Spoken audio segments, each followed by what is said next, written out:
If you enjoy our original content, please consider becoming a supporter on Anchor so that we can continue to bring you laughs every week.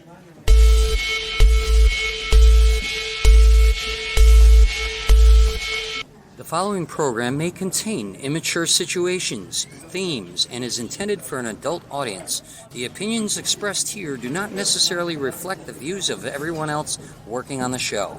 Viewer discretion is advised.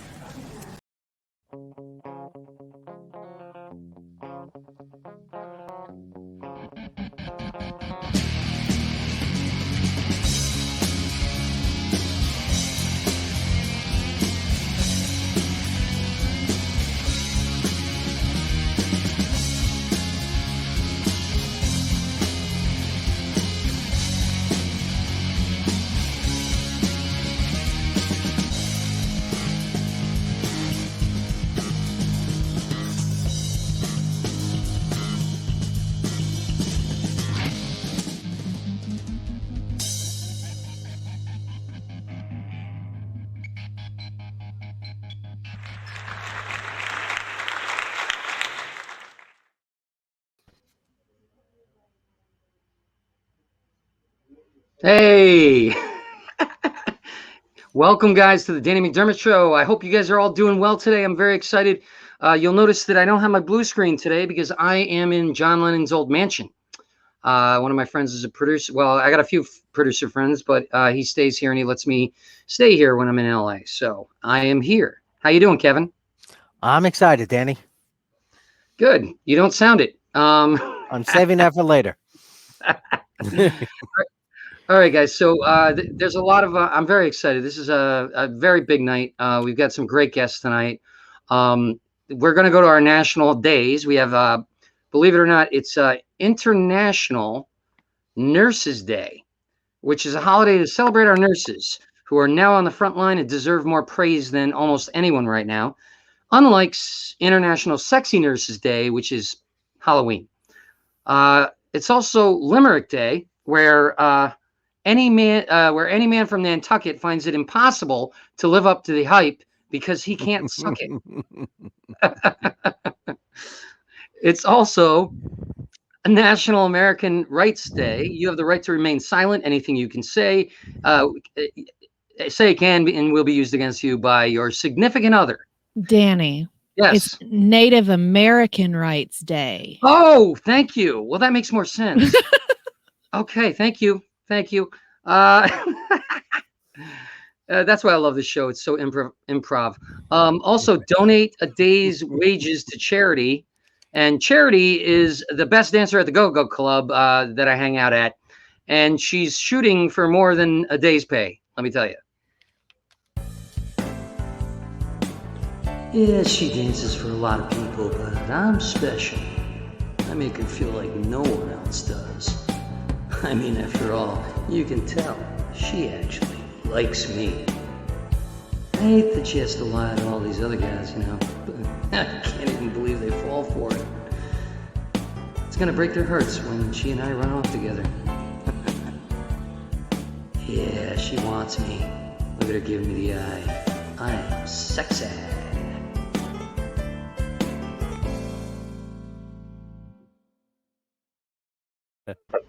I didn't know that you recorded me at the club, Kevin. And how did you get my brain, my thoughts? How did you do that? No answer? No answer? You always have a retort, Kevin. You always have. It's the animal mind reading technology turned evil. There you go. It's the party animal mind reading technology. Oh, I like it. That's perfect. Now we got to do that. We got to start doing a new segment on that. It's also National Night Shift Workers Day. Second Wednesday. It's every second Wednesday? Is that what it is? Apparently. They have no idea what day it is. And it's also National Third Shift Workers Day. Why would they do that on the same day?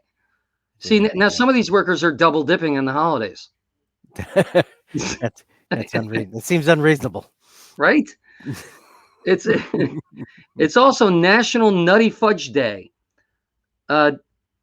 I don't know. Does anybody actually like fudge? I mean, you like it, but you don't. It's not something that you eat a lot. It's like it's enticing, but the fudge is never the kind of thing you miss when it's gone. It's the perfect food when you're on a diet. No one binges fudge, is what I'm saying, Kevin. To the point of self-hatred or setting your diet back more than 10 minutes. That's true. Yeah, right. Speaking of which, it's odometer day. Sometimes a setback can offer value, like Botox for Buicks. It's also receptionist day, where they greet, neglect, offer a drink, repeat. They're also the gatekeepers. This would be one of the greatest positions in the world if it were entirely dedicated to your cell phone signal, Wi-Fi connection, and processing speed. She gives great reception. No? Not a laugh. Kevin, you wrote that joke. You're not even going to laugh at it? I laughed when I wrote it. That should I got it out of my system. She gives great reception. Should be a sign that she makes more money during the day than she used to dancing at night. It's also there. You laugh at that one. Okay. I did. It's also school nurse day. Just so late night workers aren't the only ones that are double dipping on holidays. Well, there you go. That's the worst joke to end on, but that's okay. No, it's good. It's good. It is good. It's good. It's all right. All right. So now I'm excited because we've got a very important guest. We've done comedy together a few times, and she's done a lot of different stuff. As a professional comedian, she headlines all over the country and appears regularly at Flappers Comedy Club in LA, the Comedy Store, and the Laugh Factory, all in LA. Please welcome Mary Kennedy. Hi, everybody. Hey, welcome. Danny. Hey, Kevin. How are you guys? Hey, Doing how are great, you? Mary, thank you for coming on. Why'd you say hi to Kevin first? She likes me better. Because I'm looking left to right. That's why. It's I don't have my glasses on. I don't know how Kevin got the left position. I think that he's jockeying for position in my show here. I'm Susanna's favorite too. It's just. But I could do hi, Danny. Hi, Kevin. How's that? Right? That's how you should do it. Yeah. I got top billing here. It isn't called the Kevin Fitz Show. It's called the Danny McDermott Show. I know. All right. There it is. But I'm headlining the hellos. What's that, Kevin? I'm headlining the hellos. Oh, I thought you said you were headlining at Lowe's. No, but I'm willing to. Yeah. Over by the plungers. He's been plunged a few times for a bad set. Oh, okay. That sounds dangerous. That sounds a little scary. And creepy. Oh man. So it's good to see you. Yes, you too. It's been a while. I think it was John Lovett's Club was the last time I saw you. Yeah, it's been a while. Yeah. My kids are in high school now. I think when you saw me at Lovett's, they were tiny, tiny. Really? Yeah. Now my kids are 12 and 14, and I've been trapped with them for over a year. Help! Anyway, so I'm glad to be, feeling like I'm somewhere else. This is not my living room. If anyone, they'll be like, "Wow, she did really well on Shameless." Yeah, no, this is a backdrop. Well, at least you're not trapped with Kevin for all these months. You'd have taken up drinking. Yeah. So, but kids no, do that too, Kevin. Yeah. So you're Boston native. Yes. What was it? Now, did you start doing comedy there? Well, it's interesting. I always get that question. I actually started in New York City, and that's where I got my start. And so I started in New York, and then I was there for, I was in New York for 6 years, but 3 years in New York, I started stand-up. So I did stand-up for 3 years in New York, and then I moved to LA. So, And when I was in LA, I booked the Boston Comedy Festival, and everyone assumed that I was a Boston comic. What's the guy who runs that gym? Jim McHugh. Yeah. Jim McHugh. Yeah. He's a great guy. Yeah, he's great. And Carol Montgomery was the host for the women's show. And so Carol Montgomery and I worked in New York together, and she's been out to LA, and I've got to work with her on her live show, Funny Women of a Certain Age. So it's a full circle. Who else was on that show? For what? The Funny Women of a Certain Age. Well, I did the live show. I didn't do the Showtime special, but the Showtime special was Lynn Koplitz, Lunel, Julia Scotti, Carrie Louise, you know, all we the just faves. yeah, Yeah. we just had Carrie on the show. Yeah. About a month ago, I think. Carol Montgomery, you know, Fran Drescher. You know, I'm just throwing a few names out there. You know, Name dropper. Yeah. No, that's the whole point of this show. We got a name drop. Yeah, exactly. Let me see. I want to before I get into the big stuff. I mean, huge stuff. I want to talk about your one-woman show because I did a one-man show. Yeah, I called remember that. Act. Now yours is called Midlife Mood Swing. Let's talk about that a little bit. So when I was a kid I lived 20 minutes north of Boston in Marblehead. So like, imagine, like I'm in the suburbs, but you know, I went to college in Boston, and my mom growing up, when my parents got divorced, she started a band, and the band was called the Mood Swings. And so my mom basically started a band in midlife. And so that is the name of my show. That's funny because I had a band called Hot Flashes. Did you really? No. That's what theirs are. Now that they're in their 60s, they're the Hot Flashes. But yeah, no. So my mom had this band. Kind of like the Spice Girls are Old Spice. Yeah, exactly. Old Spice. Yeah. Or Irish Spring. I'm not sure. But anyway, no, but my mom had this band. And so the one woman show is about her having this band and me being her roadie at 16. Oh, wow. Nice. So now, it's a great show. It's fun. So you sing? I sing a little bit in the show. I did. I was a backup singer for her. She always thought I was the one that was flat, but it wasn't me. Yeah, I was a backup singer for her. My mom was also a church organist, so I sang in her choir. It was a crazy childhood because one night, you know, we'd have a gig the night before on a Saturday night. And here I am 16, by the way, playing 30. Because I was also their manager. Like I pretend I was their manager. And then Sunday morning, we'd have to be up bright and early to go to the church. And she'd be on the organ at like 9 a.m. So Are you sure that wasn't the Partridge Family? It's close. It's really close, except it was my brother and I and my grandmother. So, and the dog. So the dog was in the show? No, the dog was in the show, but that's, you know, and she drove a celebrity wagon, not the huge bus. You better not tell Tom Cotter if there was a dog in the show. Oh, okay. Yeah, no, I shouldn't do that. But no, he lost to a dog act on America's Got Talent. I know. Yeah, so it was fun. So that was my childhood. And so that's why I started stand-up, obviously, because, you know, I had to do something. You know, all the stuff I saw, you know. Was that before the acting? Did you start out as an actor or was comedy first? My mom, who was playing in our church folk group when I was little, my mom dragged me to my first audition when I was 5, and I ended up getting the gig. And my dad was an insurance broker, and he didn't understand it at all. So my mother would like sneak me to auditions. And so I started acting at 5, professionally at 14. I booked a paid gig when I was 14, but I was in Boston. I wasn't in LA. So I did a lot of theater. I love theater. I love it. Do you miss it? I miss it. You know, it's interesting. I run the Biz Studio and Youth Acting Biz. We had to go all Zoom when COVID hit, but we had a really nice theater in the NoHo Arts District. So I got to teach every week in a theater. Oh, wow. And I got to do my one woman show in a theater. So I had my hand in it. I do miss it. I'm so excited that I'm starting to perform live again because I love doing stand-up on a stage. Yeah. So, it's not the same online. No. You know what I mean? I'm grateful for it. I don't think if I worked this year like I did, I don't think I'd be as good right now because I had a whole year to really work on a TV set. But I miss the audience. I did one of my first live shows. It was my second live show.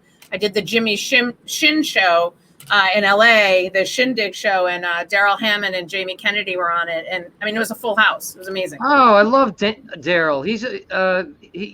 I used to, when I was in my early 20s, I used to hang out on the set of Saturday Night Live, and he always remembered me after that when I saw him out at the clubs and stuff. Yeah, he's so nice. They both are. I mean, it was just a joy. And so, you know, and to have a full house was amazing. It was outside, but it was like, you know, it was great. So. Yeah, full house is always easier. You know what I mean? Yeah. Yes, it is. Right? Right? It's so much easier, especially when you got the smaller house, but they're all scattered all around. They're not even sat close to each other. It's like horrible. Right. Yeah. So we're getting back. I mean, I have friends who are on Broadway and off Broadway, and they've been dark forever. And, my hope is everybody starts coming back. But I think, it's where it all started for me. When I moved out to LA, though, I had to go to film school and learn how to act for television and film. It's a whole other muscle. It's not the same muscle as my theater or my comedy muscle. No, 100%. Theater, you have to be the character for the entire hour and a half, 2 hours of the play if you're the lead. Right. And if you're the lead in a film, you don't even have to know your lines. Well, these self-tape auditions, though, I've done a ton of self-tape auditions, and you have to be memorized now. You can't hold the script in the self-tape. Nope. Really? Is that what they tell you now? Yeah, you can't. So I've been like, Kevin, why didn't you tell me, Kevin? I've been saving it for a surprise, Danny. Well, thanks. Well, I went through about 10 of these self-tapes. Thank you, Kevin. I appreciate that. Surprise! I'm like reading the thing right here. Yeah, no. So I've been working on my memorization. I've got to audition for a lot of cool things, but everything sort of goes into the abyss. Like I've auditioned for like every show in town, and I'm just sitting here waiting in my house. Yep. Well, it's better than trying to find a parking spot and running to the audition, though. I got to say that. Yeah. Sometimes I park in the Petco. Everybody knows where that audition is. I'll pretend I'm getting a dog bone for my dog. Oh, So. Right. Yeah. You go in, they see you shopping, you wave to the camera, and then you sneak out the back door. Yeah. Or I take my Ralph's bag out of the back of my, trunk, and I carry it like I just left. Like, I got right. These are the tricks of LA, or it's the things that you do. So in a way, I'm glad about that. But I think not being in the room with casting, I think it's better to be in 3D. I really do. Yeah, it's difficult when you don't have someone. And the other thing, self-tapes, they can't say, okay, try this and do something different. You know what I mean? You just send a self-tape and they're like, not at all what I was looking for. And you don't get a chance to redo it. And so, yeah, nothing you can do about it. I would much rather be in person for an audition. So, now what's Afterglow, the 80s musical experience? So, I did the Vagina Monologues. I was in that show. Sheena Metal directed. And the Glow Girls, the original Glow Girls, were in the show as well. The Vagina Monologues are a bunch of monologues written by Eve Ensler. And so I was a total fan of theirs, and I met them at the show. And then they were a total fan of me on Shameless. And so a sort of marriage happened, and I ended up playing Jackie Stallone in a musical that Roxy Astor, who was one of the original Glow Girls, wrote. And I played Jackie Stallone, and we were up for Broadway World nominations. I was up for Best Actress. And then we finally this year won Best Ensemble. Wow. Chris Carver, who Congratulations. won. Woo! Yeah, I had my blonde hair went away, and I had a brunette wig, and she had like lipstick like out like this. And I had, I was Jackie Stallone, and I talked like this. And so like Kevin when he wakes up after a hangover. Yeah, I talk like this. Yeah, that's how it was. But it was great fun. And, Dan Magnus, who is a 2-time world kickboxing champion, was our choreographer. He dates Roxy, by the way, but he trains people how to wrestle and do martial arts. And he was our fight coordinator. And he was up for also a Broadway nomination, as well as Roxy for costumes and for Best Actress. So the fact that I got to work with, when I was 16, I remember watching Glow on television on Saturday mornings, Yeah. So that was really fun. That's, it was a great show. That's amazing you guys got together. That's cool. Now, you got into let's talk about Shameless. I got to hear about this. So how did you become the new Fiona? How did that happen? Well, if you go back to 2005, you'll see a character named Officer Trudy Lang, and I played her on ER for 2 episodes. Okay. Well, the same casting director, John Levy, who I owe much of my career to, cast me in Shameless. An audition went out like everything, and my agent, the Happen Agency, saw it, and they have this picture of me where I look like this tough chick, and which I can be tough. I'm from Boston. And they submitted it, and I was called in for it. And the role was an out-of-work prostitute who works for food. And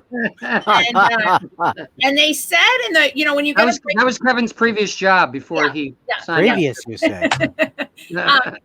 Well, and they have a breakdown of what the audition is. And so in the audition, they were really clear about, we want prostitutes who look like they've let themselves go. We don't want high-class call girls. And I'm from Boston, and my college, Emerson College, part of the campus is in the combat zone, which, Boston prostitutes have to dress warmly. They're not in fishnet stockings all the time. I mean, they're sturdy girls, right? And so I thought, you know what? Like, that's who I should dress like. And so, you want to do it or what? Yeah, exactly. You want to do it or what? I got to go to Kelly's roast beef. I'm hungry. But your friend Paul Jasek, who I love Paul. Yeah, Paul looked at my costume choices. I sent him some pictures, and he picked this outfit where I literally was like wearing a tank top and like a leather jacket over it and a skirt and like some like boots. And I went to the audition like that, and all the other ladies that came to the audition were dressed like high-class call girls. And the director, Ian McDonald, who's now the the show's over now, but he was the head of production, and then he executive producer. He directed that episode, and he said, as soon as you walked in the room, we knew it was you. And, wow, they knew it was me because I embodied her. I was very and they gave me a lot of stuff to do on set. Like, I was recurring for 6 episodes. The director of photography, the camera, they loved my facial expressions. So they loved using that as transitions. So nice. It was really great. And Bill Macy is nice and fabulous as everybody says he is. And I got to work with everybody for 6 weeks. I mean, I got to work with the main cast. It was so much fun. And that's how you afforded your green screen apartment. Yeah, exactly. That's right. Yeah, the grand piano in the back. Yeah, that's Shameless night now. But it was a dream come true. And then my agent got contacted and said, we want to use clips from her episodes for the Shameless Hall of Fame for 2 episodes. Would you be willing to do that? And I was like, yes. So I was seen in the final season. So, they couldn't bring us back because of COVID, but it was lovely to be. It gave me some nice closure. I was really sad when that show ended. Oh, I know. What a great show. That was originally a British show, right? Originally a British show, and then John Wells created it for television out here.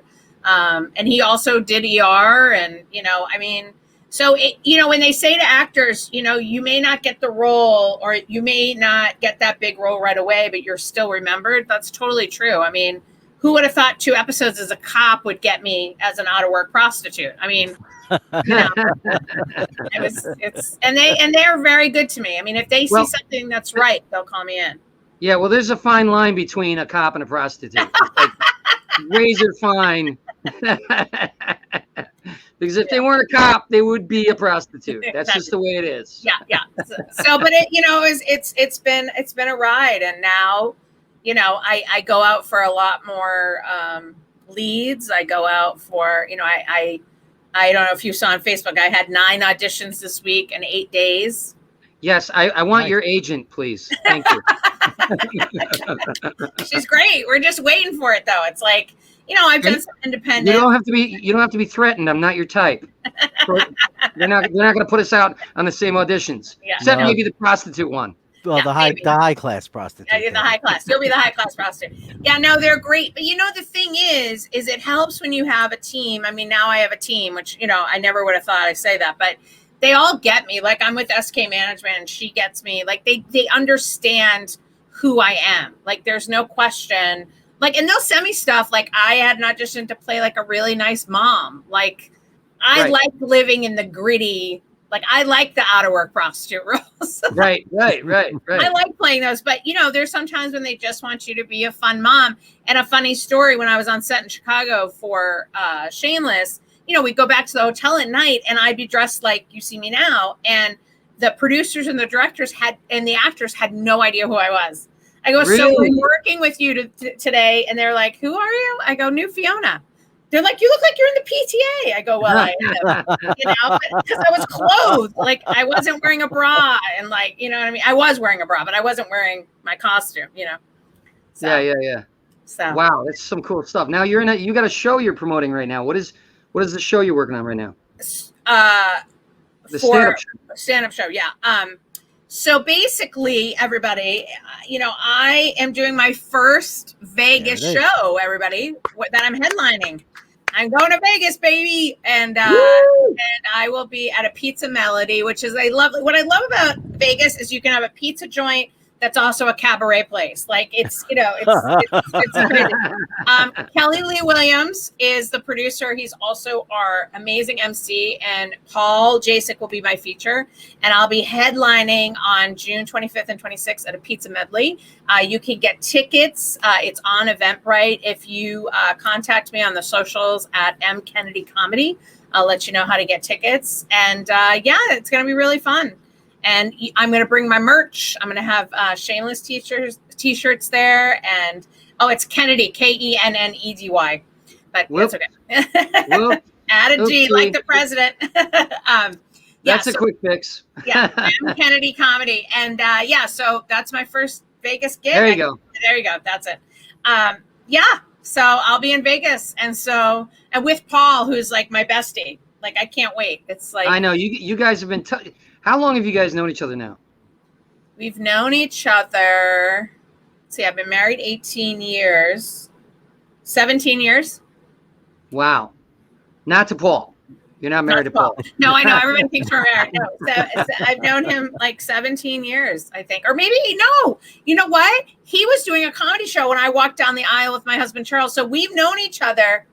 Do I dare say 19 years? I think 19 years. Wait a minute. He was doing a comedy show at your wedding while you were walking down the aisle? No. He was doing a comedy show in Long Beach while I was walking down the aisle. He took the show over for me. I said, could you please run this while I'm getting married? And he still hates that he wasn't at my wedding. But So you were both competing for audience. For stage time, yeah. No, I mean for your wedding. He was trying to steal your wedding guests for his show. Yeah, exactly. To steal his his thunder. But he helped raise my kids. I mean, he was our nanny for a while. Oh wow. He's a good guy for sure. Ironically, every wedding is a bringer. Every wedding is a bringer. Yeah. And so basically, and every comedy show is like a destination wedding. Exactly. For your friends. Exactly. Come on, it's okay. You guys will love you'll love it. So it's been a ride, and so that we're going to Vegas, and I've been to Dirty Vegas. If you guys don't know what Dirty Vegas is, it's Laughlin. So I worked in Laughlin, and now I'm going to be here. I'm sorry to the Laughlin residents, but when it's dark out, it looks kind of like Vegas. When it's light out, it's Dirty Vegas. But so I don't know. So all right. Well, that's amazing. I'm so happy your career is going well. Thank you. And feel free to pop back in for the segment Ask Anthony, which will be at the end. Okay. If you want to hang out, you can hang out in the green room, and then we'll bring it back in.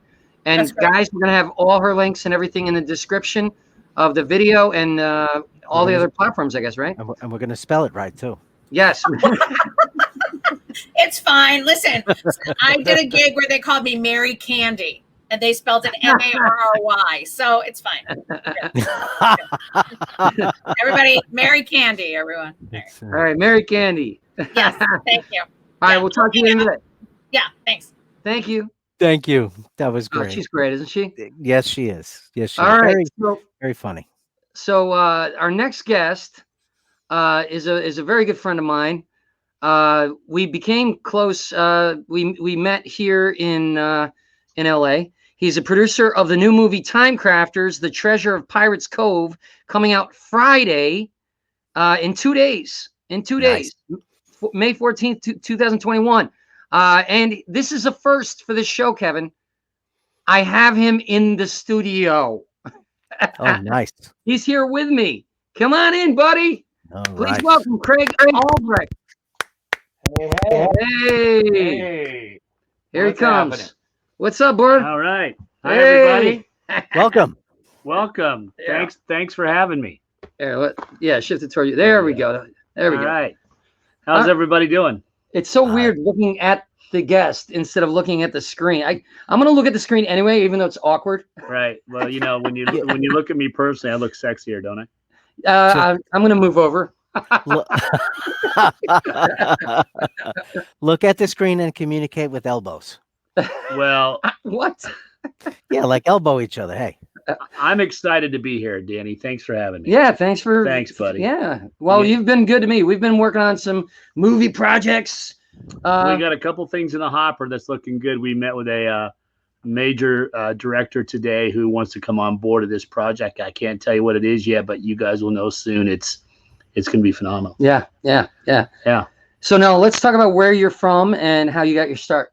Yeah, so I grew up in Nebraska. I grew up in a small town called Fairfield, Nebraska. And, I came out here in 95 like a lot of people. I just packed up, got in the car, and came to Hollywood after my dreams. And, it didn't happen overnight, but through perseverance and persistence, anything's possible. And, I got to know people and network and meet the right people. And you know what? And I guess I'm still out on that one, but anyway, no, and just meet people. It's all about networking and getting your next gig. And I started out as an actor, did some bit parts, and then started exec producing like back in 2005. You're now what? You're actually in. We'll talk about that in a minute because we're going to talk about this. Yeah. What? How did you? I want to say this business is hard, and you've gotten to a point where you're actually becoming a big producer. You are a big producer, and I know about that. It's finally happening in a big way. And how did you persevere? What? It's a struggle. Well, that's one thing I learned right away. It's like whether you're an actor, or a writer, or a director, or producer, when you're first starting out, you have to have a job, a second job. You just can't go after it on your own. You have to get to supplement your income. And so I was a private driver for people. And as I was working my way up and got to know a lot of people private driving, but also from that, then I was able to break off, about 15 years ago to what I'm doing now. But yeah. What was your first big break? It was Senior Skip Day. I helped exec produce that with the legendary George Gello, who directed comedy. It was like just a kids comedy type thing, but that's where I got my big break. That's awesome. That must have been a moment for you. Yeah, I got to work with Larry Miller, Tara Reid, Leah Thompson, Clint Howard. Wow. Yeah, and Norm Macdonald. That's the adults. So it was a lot of comedy. I hung out with Norm when I was hanging out on a set of SNL. Yeah, he told me a lot about that. He asked me to write him jokes. He did. He told me he asked me to leave a lot of times too. Anyway. Oh man, yeah, no, it was that's cool, man. So did you hang out with him at all? No, Danny, I'm not like you. I don't get creepy. Okay.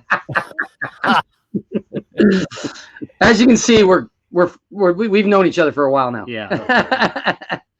Okay. So let's talk about which movie you want to talk about first.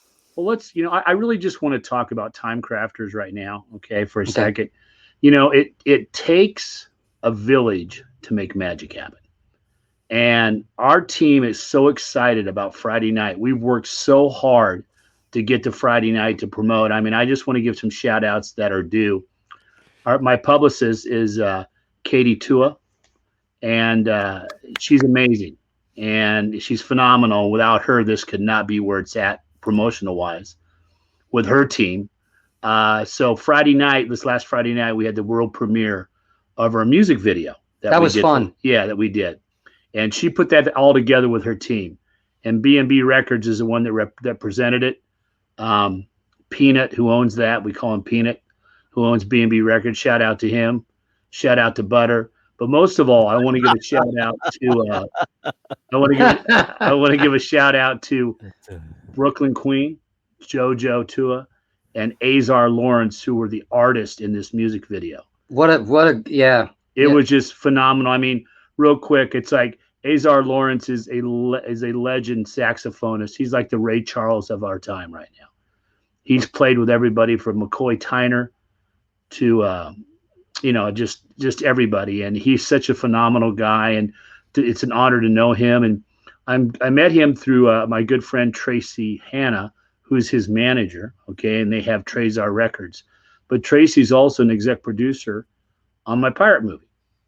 So it just all intertwined. So they performed it live, and it was phenomenal. If you guys want to see Back in Time, it's on iTunes. You can check it out there. And it's just a great little collaboration. And then, of course, my good friend David Morse, DavidMorseMovies.com. He's the one that directed it and edited it and did a phenomenal job. Yeah. It's going to be great. I'm really excited. And it was funny because you mentioned Azar. Yeah. And it was funny because he introduced me to Tracy, and we got to talking. And when I was in my early 20s, I was managing a jazz club called Sweet Basil, which if any of you were in New York, I'm not going to say when. I don't want to date myself. Actually, I do. I'm pretty hot. But anyway, it was a. There we go again. Norm Macdonald said you'd be doing this a lot. It was a great jazz club, and Azar would play there. And now just to let you know the level of this jazz club, anybody who knows jazz, we had Tito Puentes hanging out there. We had Chick Corea, who just passed on. God bless. Right. We had I had shots with Pat Metheny. Pat Metheny was in there a few times. He's a legend. And I almost didn't let George Benson in the door. Because when I first started, I didn't know. He's like, right. You got to be very serious about who you let in the door. Right. And so this guy comes up. I don't know what George Benson looks like, right? And he tries to step around me, and I go like that, and I move in front of him, and he looks at me. He's like, I'd like to get in. And I go, no problem, sir. There's a $20 cover and 2-drink minimum. And he goes, I think I'm on the guest list, like that. And I look at him, and I go, he's not leaving. It's okay. I'm not leaving. Sorry. You walk the guest. I look at it. He looks at me. I think I'm on the guest list. And I go, okay, all right, no problem. I got the guest list in my hand. I go, what's your name? He goes, George Benson. I'm like, George Benson. George. I'm looking under the list. I'm saying it out loud. I hear behind me, the guy who owned the place at the time was from Taiwan. Right. And he's running out of the bathroom, tucking in his shirt, screaming, hey, Joe Benson, let him in. Yeah. It was. Oh, that's funny. Talented guitarist too, George Benson.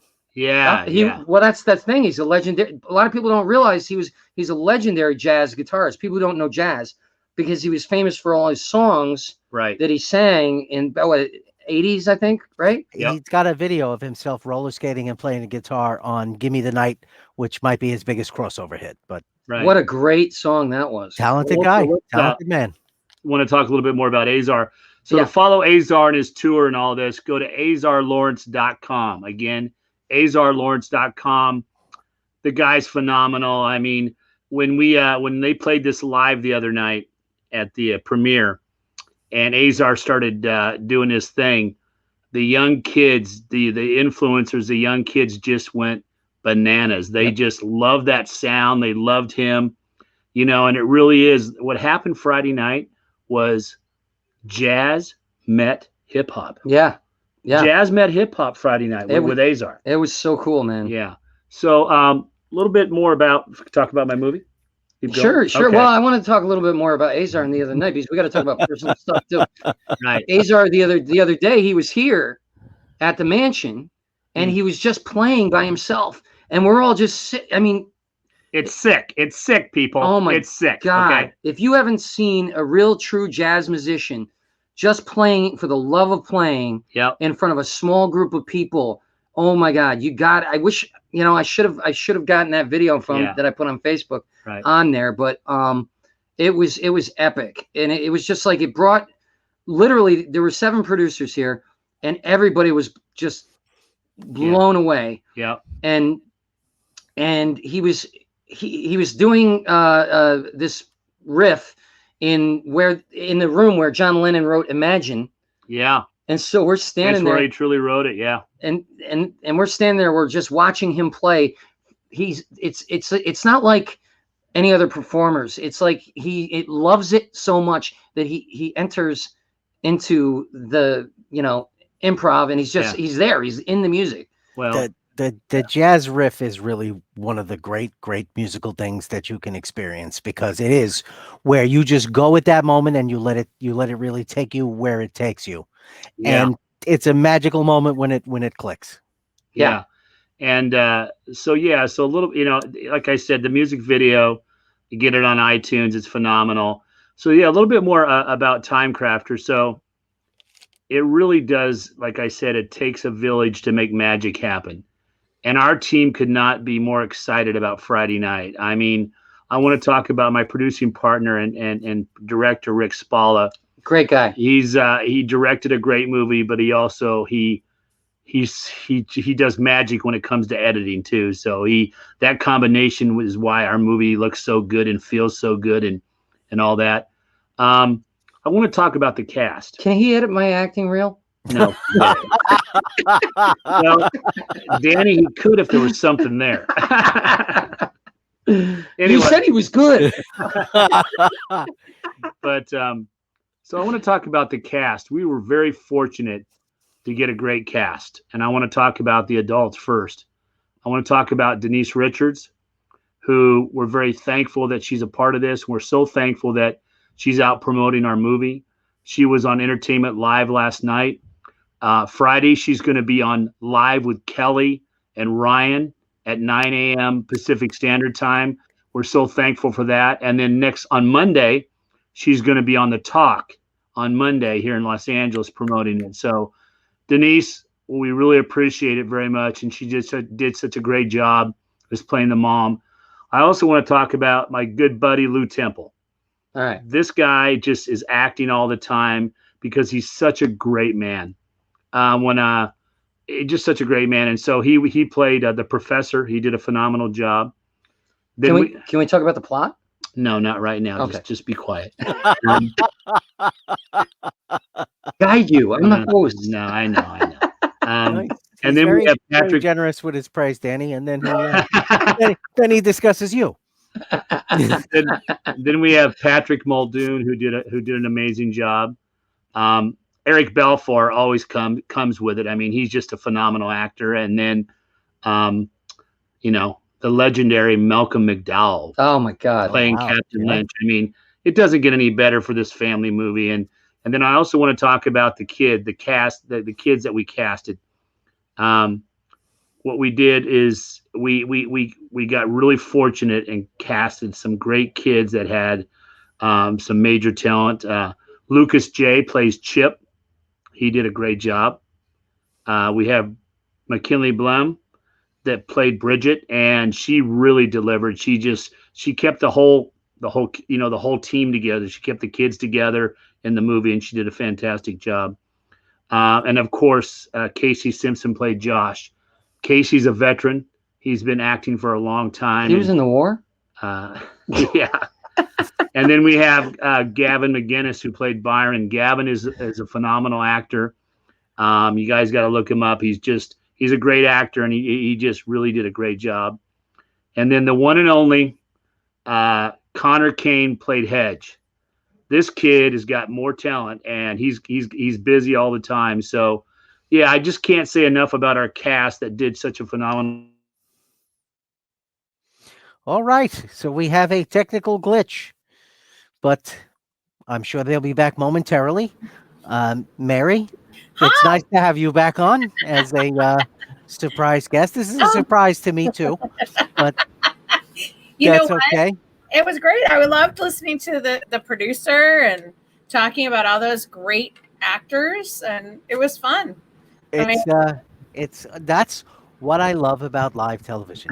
There we go. They're back. We're back. Sorry about that. Welcome back. No, I had a chance to chat with my friend Mary. It was Yeah. nice. And Craig, if you ever want to cast me, season 7 Chipmunk. Well, There you know go. what? This is what I was trying to prevent with Mary. You never know, Mary. You never know.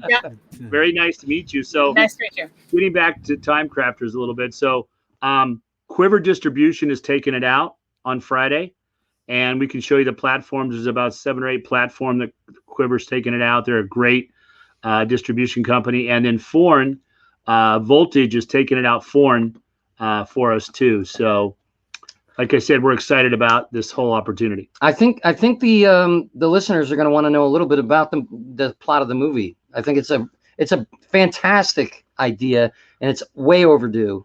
Why don't you say a little bit, then I'll say a little bit. All right. Well, it's a mix between Goonies and Back to the Future. This is time travel, and it's the kids. Apparently, the ensemble is amazing. So yes. But I don't really know the plot because I haven't seen it yet. So that's as much as I can talk about. What it is. It's like these 2 pirate ships, Captain Lynch, Pistol, and a few other pirates come through time travel. They get ported into time through the awesome time machine that we have that was on one of the ships.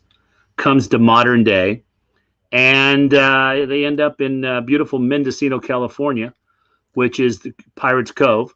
Which is where all time travelers wind up. Right. And so then, through the whole thing, they're trying to find the treasure. They got the kids got the map, they got their gadgets, and they're always trying to find, and then the pirates with Eric Balfour and everybody are trying to figure out where it's at. And it's just a great little, it moves really quick, and it just moves on from like one story to the other. But most of all, it's very exciting because the kids are just always looking for the treasure. And then you have a lot of, you got some comedy involved, which is really good with the actors. So everybody's going to love it. It's a great little fun family movie that the whole family can watch. And it's overdue. There hasn't been anything like Goonies since Goonies. And I always wondered at the end of Goonies, by the way, where the ship is sailing away, right? Yeah. And they're like, oh, well, it's gone. I'm like, no, get a motorboat. Go out and get it. It's right there. Why? They're like, oh, it's so sad. All that treasure's gone. I'm like, I would have been after that thing. Are you kidding me? Yeah. What, Kevin, what did that happen? Can you explain that to me? This is Goonies Mystery Theater, Dana. You decide what happens. Also, Dan, I need to give a couple more shout outs. Me? No, I'm going to. I want to give a shout out because listen, our crew was unbelievable. Our crew worked day and night to make this all happen. I want to talk about April, our makeup and hair, Brianna, our makeup and hair, and also, and I know I'm going to forget a lot of people. Our costume designer, she was amazing. This is also his Oscar speech. Yes, and play the music, baby. Play the music. I just want the crew to know that Rick and I are so appreciative of you, and we just want to give you mega shout outs, and also to the co-stars. Maddie, a bunch of the co-stars that were in there did a fantastic job, and I also put my niece in the movie. Really? Put my niece Melek in the movie. She came out with her family for 4 days. How old is your niece? My niece is in her early 30s, and she was in the movie. So she was one of the kids. No, exactly. So yeah, just we're excited. We're so excited. We got a lot of buzz and a lot of this happening. So I'm excited. It sounds like you've got a hit on your hands. You've got a talented cast. You've got a story that's interesting and hasn't been done in a while. And it seems like, this particular show notwithstanding, you're on a lot of big shows to promote it. We are, and also our manager. We talked about this is a possibility. Stay tuned about a possibility of a TV series. Oh, nice. Yeah. Acting resume in your pocket. Sorry, Danny, you don't cut it. Okay? I can't act, Craig. I can be the lead kid grown up. Feel free not to use me. That's okay. Can we talk about your other movie? Let's talk about the one I just finished. Okay. All right. So I just finished a movie in March called Monstrous. Yes. It's a sci-fi thriller set in the 50s, and Nice. it's done. And the lead actress is Christina Ricci, and Oh, she beautiful. is just top notch. Who he's going to hook me up with at some point. No, I'm not. Danny, please go to the timeout chair. Okay. Anyway. So yeah, we shot that, and Robert Yoakum, the main producer, is my friend, and we've done a couple movies together, and we shot it here in LA. And during this COVID thing, we worked around all that, but yeah, we got it in the can, and it's going to come out next year. But I'm excited. Well, COVID screwed up the production. What, three times? Two times, but that's just precautionary. Right. Right. Yeah, but we got it in the can, and I have to give Robert Yoakum credit. He persevered with the crew and made this all happen. So. Dude, that trailer is sick. Is that trailer available yet or no? No, it's not. Okay, it's not. So I'm on the in crowd. You guys can't see it. Yeah, we're excited about it, and then two other movies. One that we're looking at right now, putting together to shoot in Oklahoma. And that's going to be with my good friend Michael DeBacco. Michael is the owner of Michael's on Riverside and the Red Door. I love Toluca Michael. Lake. He's a great guy. Great guys, guy. If you're ever in Toluca Lake, which is really basically the edge of Burbank, check out Michael's restaurant. It's the owner is Michael. He's a wonderful guy. He's from my hometown. That's why we're pretty good friends. And I met you through Michael. Yeah. And then I introduced you to these people here, and hopefully we got this other project we can't even say anything about, right? Yeah, it's huge, but it's exciting because we got the director that wants to come on board. Oh my God, it sounds like you have a lot going on all the time, but do you have a favorite phase? Do you like, when the script is coming together? Do you like when the cast is coming together? Do you like when the movie's about to hit the theaters? What's your favorite phase of producing? I'll tell you what the beginning favorite phrase is when the money comes in. Right, that's the favorite. That's the first favorite phrase when we got the money in escrow, we're ready to go. Show me the money business. I like it. That, and then of course my others, like it's casting. I mean, it's just to be able to cast the right people for the project is you don't get that all the time, but you get what you can. But if you can, it's just like magic, just like Time Crafters. We had a magic cast, so yeah, cast is the other thing. Yeah, well, the thing is, that's the thing we're working toward right now is casting who we want. Yeah, and making great films with ideas and purpose, and to be of service, and to make people escape from reality, right? Right. I mean, I could tell you this other show. It's an urban family comedy, and it's a show dog that gets lost in the hood. Oh, you can say that? I can say that. Okay. I can say that, and it's just like, oh yeah. And then it tugs on your heartstrings with the kids and the parents, and it's just going to be a fun another family comedy. I can just say that we met with a director that was amazing. Yeah. What did he need me for? We don't need to say that anymore. But anyway, I thought you were flirting with me there. No. Just nod enthusiastically, Danny. So another thing, you can find Time Crafters on Instagram called Time Crafters Movie. So if you go to Time Crafters Movie on Instagram, you'll be able to see what's going on. Yeah. Okay. Very nice. So I don't know if you know this, but we met probably 2 years ago. Danny, I really don't care. And no, I know you don't. Anyway, go ahead. It only feels like 10. Right. No, but it was like 2 years ago. Where did we meet? Michael introduced us like 2 years ago, but it wasn't until more recently, the last year, where I bumped into you, and I was just like, I'm having drinks. I'm like, I don't care. I'm just joking around with everybody. And we hit it off as buddies. We just started joking around, and dude, he's funny. He's funny. Well, we didn't really hit it off. I've just felt sorry for you the whole time. I'm blackmailing him to get him on the show today. I can't tell you why. It sounds like this is how he does his acting. He pretends to like us. Right. Yeah, I won't have any leverage if I tell you what I'm blackmailing him about, but come Come on, he's one of the biggest people we've had on the show. You really think he came here without like strong arming? Well, give him his pictures back. Craig, do you find the acting background helps you with the other parts that you're involved with, like dealing with the actors, putting the casting together? Well, do you rely on that?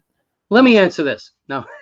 So the thing about it is, by being on set before, as I was coming up as an actor, by being on the set, seeing the set, learning the set, of course, that just helps out. When you have more experience, it just makes your decision making easier for things. You know what I mean? Sure. So yeah, that happened. Also, I'm giving shout outs because I need to. I want to give a shout out to Nebraska Coast Connection. They've been a supporter of me for the whole 20 years, and Todd Nelson is just a great guy. So shout out to that. I want to give a shout out to Lori Richards back in Lincoln, Nebraska, who's Nebraska film officer. She supported me this whole time and all that. And then to my friends back in DeWeese, Nebraska, 60 people, 2 bars and a post office. Oh, I love that. Hell yeah. I love that. I want to give a shout out to Ducat, which is Black Shirt Liquor. And and to my family. And also I want to give a shout out to Floyd, who's not feeling well. Get better, buddy. We love you. That's right. By the way, Craig just had a no. Okay. Nope. Okay, orgasm. I was going to say, but that's okay. No. So yeah. So I'm just excited to be here, guys. He's a great guy. He's a great guy. Danny, please shut up. Okay. That's funny. All right. Anyway, I really appreciate you allowing me to be here tonight and promoting our movie. Where can people find stuff? Let's tell them. Can you bring it up that I showed you where it's at? Remember, I gave you Yes. Yeah. We got a picture. Yeah, bring that up real quick. We got a picture that I said the different platforms that the movies. There we go. Bring it up. Yeah, just so DirecTV, Amazon, Dish, Google, iTunes, Vudu, Cox, Verizon, Microsoft, and also Fandango. Fandango's on there too. Okay, cool. So they can find it after Friday. Starting on Friday. Starting on Friday, yeah. Starting on Friday. All right. Well, we're gonna have all this stuff in the links for the show after the show, and now we're gonna do our segment. By the way, thank you so much for coming on the show, brother. Absolutely. I love you, man. I appreciate it, man. I love this guy. Absolute pleasure having you, Craig. Thank you, sir. Very nice to meet you. I think you can hang if you want, but I know he's got some stuff to do. Yeah, I got to take off, but I appreciate it. All right, buddy. All right, guys. Thank you so much. Hey, thank you very much, Craig, and hopefully we see you again soon. Absolutely. Oh, you will. Okay. Take care. All right, buddy. See ya. See ya. See ya. Nice job. Thanks, man. Okay, let's do it.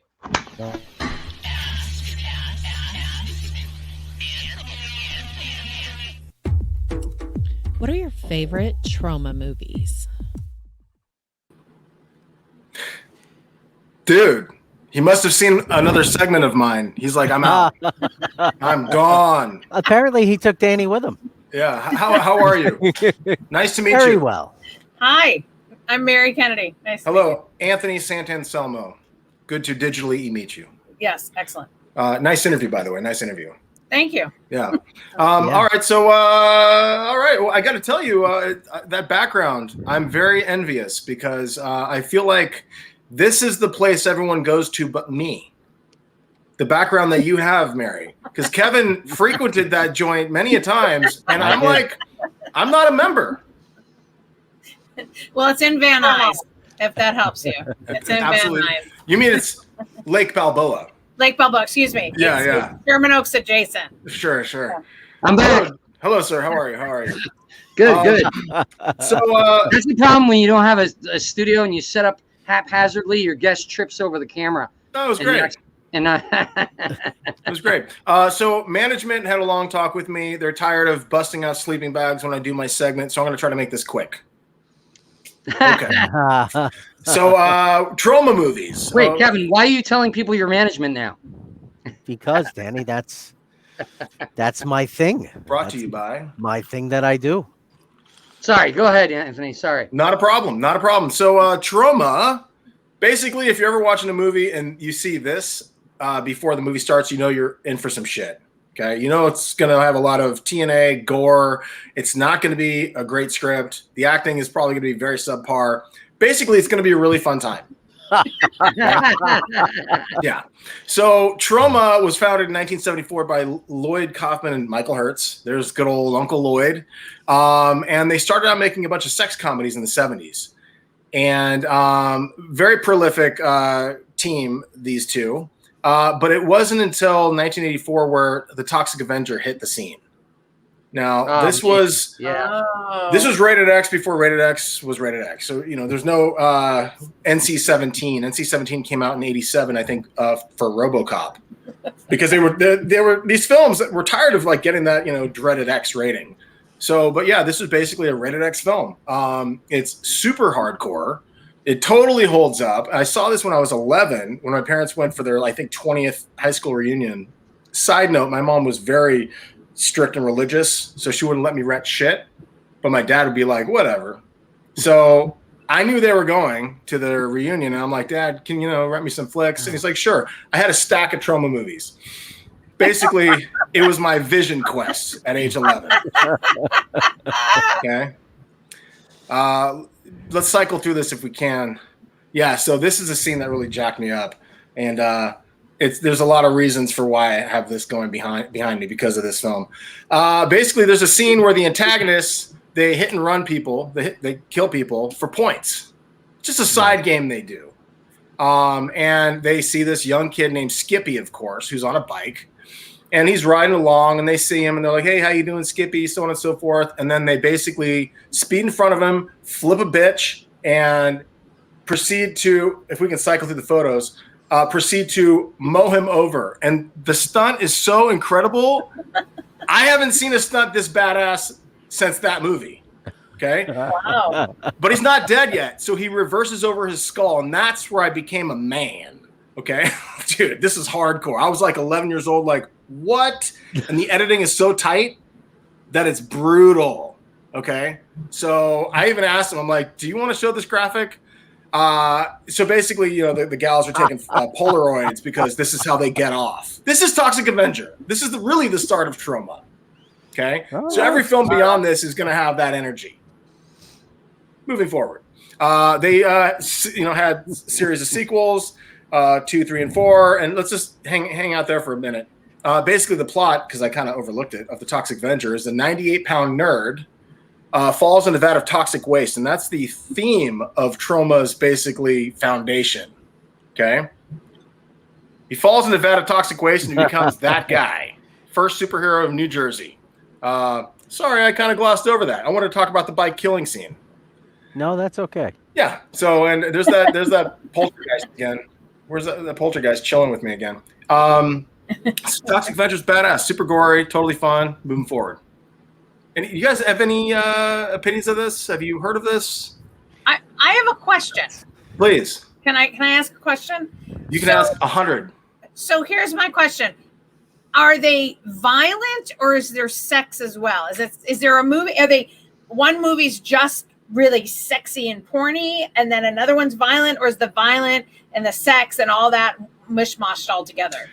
With Toxic Avenger, which is literally, I think, the starting point of all of it. So it's a genre blender. Right. But they started doing like sex comedies in the 70s and early 80s. And while they were successful, I guess Lloyd had other aspirations within him. And he's been working outside. This is one of the oldest, next to Corman, of course, right. Independent B film movie companies of all time. And yeah, so, but basically, yeah, it's a super B movies, horror comedies, absolute exploitation, heavy on the whatever it is, sex, gore. They're just tripling down on all of it. Oh, okay. So that's what I was saying. When you see that skyscraper spotlight intro, you're like, okay, here we go. Here we go. All right. Yeah, they don't want to be. They don't want to be pigeonholed for a. So if my son is watching this, I should be concerned. He's 12. 12. Should I be concerned? As an 11-year-old who saw it, I should have had a little more guidance. Okay. Right. Maybe watch it first and then make and make the decision. All right. Yeah, and the cool thing is some of these movies are actually on YouTube, so you can watch it at like 2 times the speed to kind of like get through it. They don't quite sound like chipmunks, but you can get through a 90-minute movie in like 60 minutes while you're folding laundry. So that's a good way of doing a little PC parental control. Yeah, so, and my husband would be like, "What are you doing?" I'm like, "Nothing. I'm speed watching." I'm speed watching. What? Yeah. So this is they found their formula. So moving on. This Class of Nukem High. This movie is fucking rad. Pardon my language. Again, it's the whole toxic waste thing.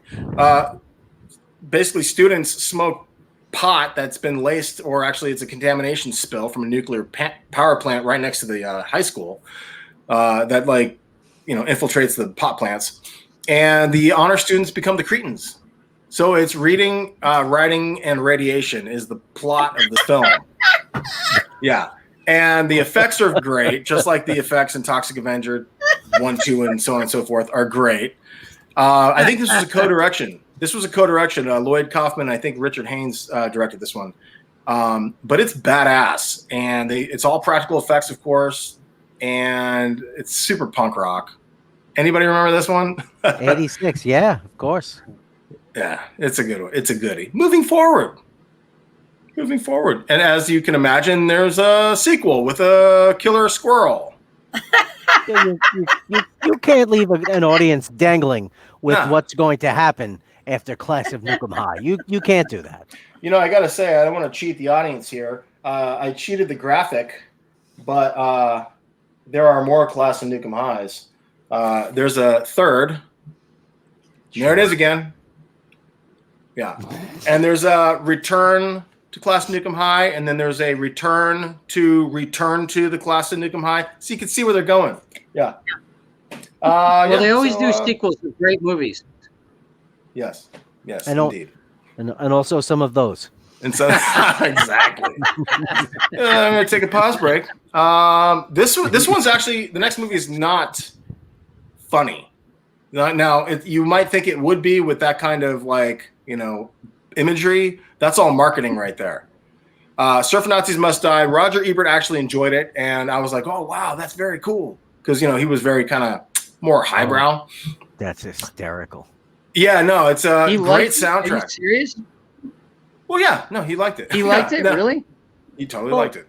They're surf Nazis. They're keeping the salt water out of the weaponry. That's not as easy as it sounds. Well, the interesting thing about this movie is, I believe it was distributed by Troma, so it was a different feature that Troma had acquired, and the cool thing is basically it's a straightforward picture. Long story short, California has an earthquake, and then surf Nazis are trying to seize the beaches with other surf rival gangs, and there's an oil worker nearby who just happens to be killed, and his name is Leroy, and his mom, Mama Washington, breaks out of retirement.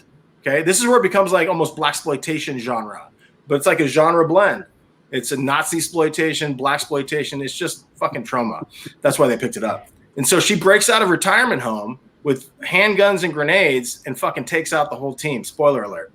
Wow. It's awesome. And she's like in her 60s and bad. It's so good. A lot of people say fuck this movie, but I'm like, it's not everybody's cup of tea. Look at the title. So, they're just wrong. That's what's going on. But it's just like if you want to see people get their comeuppance, this is the movie. Moving forward. Would you consider Sharknado a Troma movie? I would say it's definitely in the wheelhouse. I think that's please. Sharknado is the worst of all these movies. It is. It's the worst. These are bad movies. It is. I watched.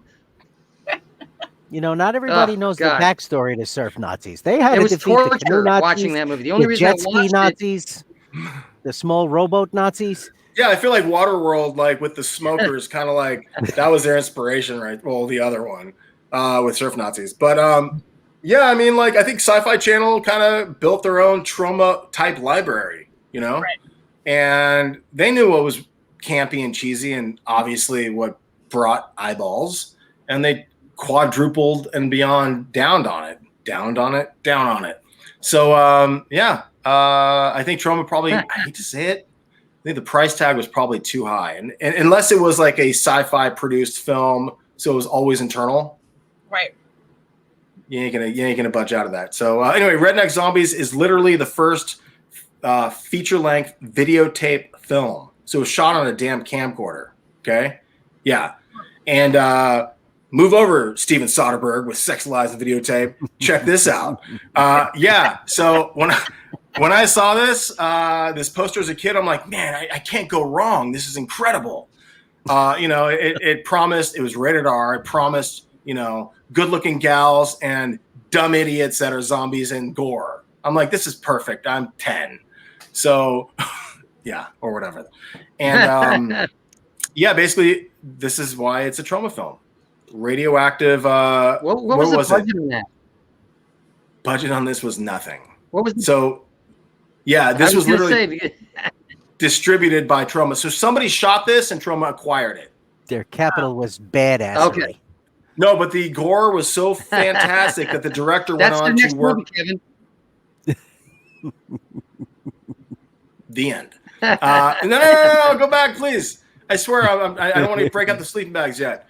But the director who did this film, the special effects were so good because he almost did everything on this because it was a no-budget film. And he went on, he was picked up by Lloyd Kaufman to work on Toxic Avenger 2, 3 to do special effects for other films because he was just so good. So the movie is not good. There's a certain type of charm to it, and the effects are actually like, oh my gosh, how do they achieve that with like 2 cents? Literally like no budget. So it's, if you want to see something that's kind of stomach churning, a little charming, quite bad, and super shot on VHS tape, that's feature length.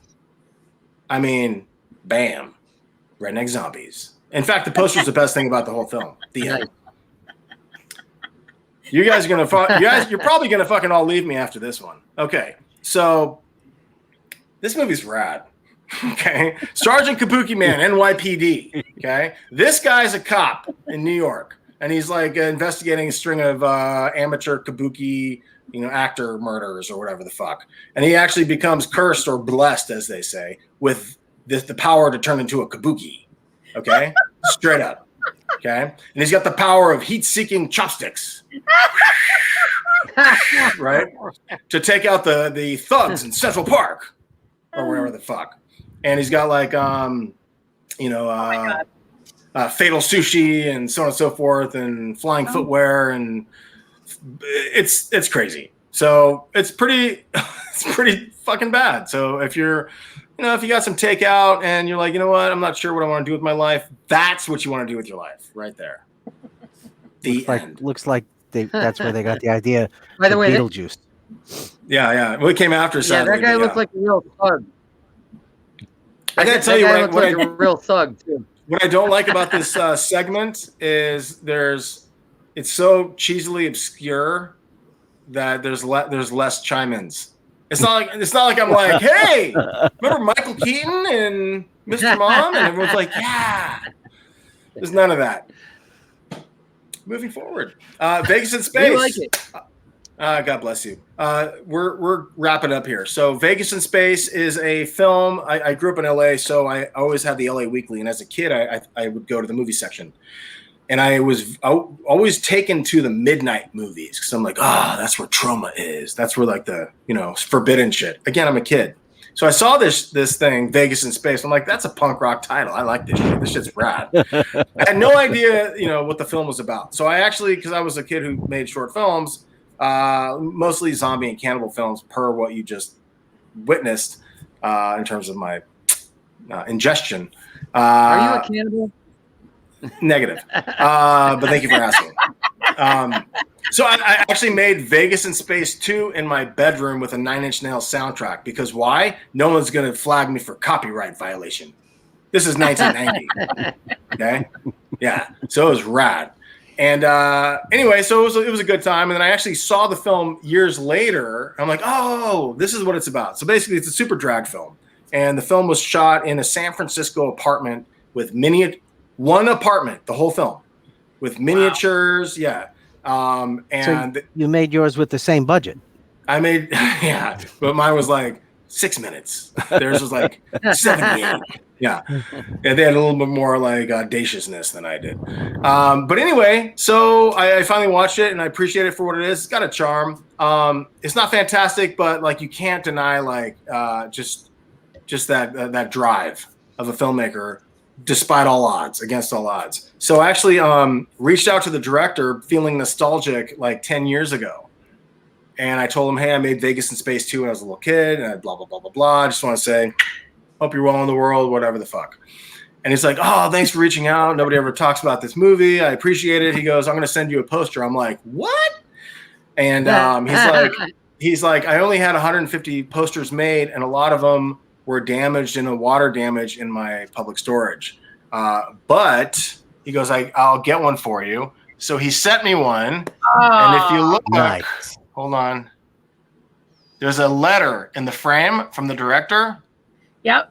Yeah, saying, thank you again for reaching out. Thanks for showing interest, blah, blah, blah, blah, blah. Hope you're well. And I was like, oh, that's super cool. The end. That is cool. Yeah. That's awesome. I would like to say the end in terms of the segment, but it's not. We're going to keep going. Bust out the sleeping bags and pajamas. Romeo and Juliet. So James Gunn, the writer-director of Slither and Guardians of the Galaxy, so on and so forth, like he's gone on to a very good career. I think this next Suicide Squad, as a matter of fact. He wrote this. So this is a punk rock Shakespeare iteration of Romeo and Juliet. And it's badass. It's definitely weird as shit moving forward.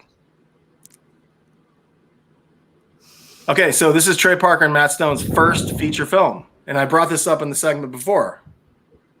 And awesome. Yeah. So they tried to shop this around once they made this in Colorado, and then they moved to California and they shopped it around big time because I think they had a little heat from their short film, Jesus versus Spirit of Christmas, not Spirit of Christmas, the other one. Santa Claus, Jesus versus. No, not Jesus versus Frosty. I forget what it was called. There was two of them. There was the Spirit of Christmas and the one before it. I should know this. But anyway, so they shopped it around everywhere, and it was basically called unwatchable by most of the studios. Yeah, like they didn't want anything to do with it. They had no interest that kids made a feature film, okay? Because at the time, this is like 94. At the time, only Rodriguez did that, okay? Right. Robert Rodriguez for El Mariachi. So, and then Kevin Smith was right there on the cusp for Clerks. But it was unwatchable. Once South Park hit, I should back up. Troma picked it up because they enjoyed it. They totally picked it up for acquisitions, and they put it out. They changed the title from Alfred Packer the Musical to Cannibal the Musical because the film was about Colorado folklore or history of a cannibal named Alfred Packer. Long story short, once South Park came out, every studio contacted their agent saying they wanted to release Cannibal and praising how watchable it was. Oh, interesting. Yeah, so Troma was there for them, and they've been very supportive of Troma, just as James Gunn has in his career over the years. So there's that. And if you haven't seen it, it's totally worth it. And you can see the seedlings of brilliance, if I may. The end. Anybody seen that one? Nope. Danny, you have to see that one because you're pals with Dean. I know. I got to check. Oh, Dean was in that? Uh-huh. Oh, I didn't know that. Well, that's why on the past few segments, when I break up Cannibal, and especially the Dean Bahar one, for my Christmas segment, I'm like, anyway, he's in it. You should watch it. I'm gonna message him right after the show. We got two left, and we're done. God bless you for hanging on for this. I wish there was more feedback. Like these are really obscure ass movies, so you're just kind of like hanging on. When is this ride over? God bless. This is one of the later Troma films. At this point, almost 20 years ago. It's about a low-budget film crew in New York. Lloyd Kaufman, not only the director, he plays. It's a movie within a movie, so it's about a low-budget film crew, as I mentioned, and he's the director in the film, but he's a blind director. So there's that. And it's about a sexually conflicted serial killer who you're not sure who's who on set, killing the set members. Oh. And it's pretty punk rock and fun and gory, and you kind of the poster selling it. Wait, hold on. They're killing people on the set of a movie? Yeah, on a set of a movie that's killing people. but they still keep doing the movie. Sure, because the show must That's go on. Hollywood. That's Hollywood. 100%. Yeah. Safety first, make a good movie, whatever the fuck. No, make a good movie first, safety second. Not, yeah, oddly enough, not in this. Well, that's the comedy because everybody's getting fucked up hard, like obliterated. I love it. I think Yeah. we can make it better. We can redo it and steal it and name it something way different. I got to be honest, I'm feeling it. I'm feeling this film, but it could be a Dateline episode. I love Dateline. Which one? With Chris Hansen. They're all like creepily enjoyable. Like, yeah, fuck you. You're going to prison. You're trying to guess all the way through the thing. Yeah. Did he do it? Did she do it? Who is it? Yeah, no, the movie's it's well made. It's just like it's got to be your cup of tea if you're getting into it. But it's very almost ska, like music wise, like upbeat and it's got some of that music in the background too. So it's energetic and it's just, but it is a bad film. So what type of killing does the serial killer do? Spoiler alert. Axe. Okay, no, axe. That's, an accident where a Fresnel light destroys somebody and hits somebody in the face and burns them alive. And yeah, and then it gets real bizarre, like because I don't want to reveal the identity of the serial killer, but no, because everybody's going to be watching this. But they're yeah. I just mean like what they got going on. But anyway, moving forward, last but not least, Poultrygeist. Boom. Yes! Not Poltergeist. This is fantastic. Have you heard of this one, or I just love it. I think it's hilarious. Yeah. So right there, you get the general comedy that may not have come through in some of the other titles I told you, but that's the heart of all the movies I talked about, for sure. And this is a musical. Of course it is. Yeah. So I think this came out. You got a killer 2006. chicken. You're going to have music. Yeah. So a bunch of employees that work at a fast food joint realize that it's built upon a burial ground, and the chickens that they're killing start killing them. Love it. And there's songs in it. I like the idea of opening the oven to check on the chicken and it shoots you. Yeah. For sure. Stuff like that. That's what I'm envisioning. Oh, I love it. 100%. And that's what this film is. And it really, you can't help, if you watch South Park at all, or you're familiar with Matt and Trey's work, you can't help but feel there's almost nods to their work in this movie because it just feels almost South Parkian, the musical side of it. So, but it's pretty good. So check it out. And gory as shit. So check it out. At the end of the day, Lloyd Kaufman still makes movies, and he is just still kicking ass. I think he's about 75 years old, but he's not slowing down anytime soon. The end. That's awesome. Yes. Great. That was my shortest segment ever. Yeah. All right.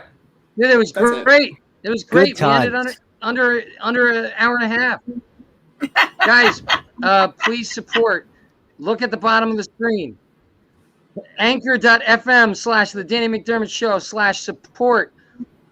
We need your help, guys. We're actually, what are we, 80th on iTunes? And we just got onto iTunes, right? That is correct. Number 79 is sweating their ass off. Oh, they are terrified. No question. We're right behind them, breathing on their neck. Yeah, 79 is my other podcast where I just talk about trauma. I'm like, shit. I don't know. Well, you be prepared to be number 80 soon. Wait till I talk about terms of endearment for an hour. You're fucked. Don't even get me started about spot 69. Anyway, thank you guys so much for watching the show. We love you. I'm sorry about my spotty internet, but thank God it didn't happen during the most of it. Guys, please tell your friends, tune back in. We're going to be making a lot of big connections right now, and this show is going ballistic. So thank you guys so much. Have a great night. Thank you for coming, Mary. M. Kennedy. My pleasure. Credits. Be well. Yes, thank you, Mary. Thank you, Craig. Thank you, Mary. Thank you, Kevin. Thank Nope.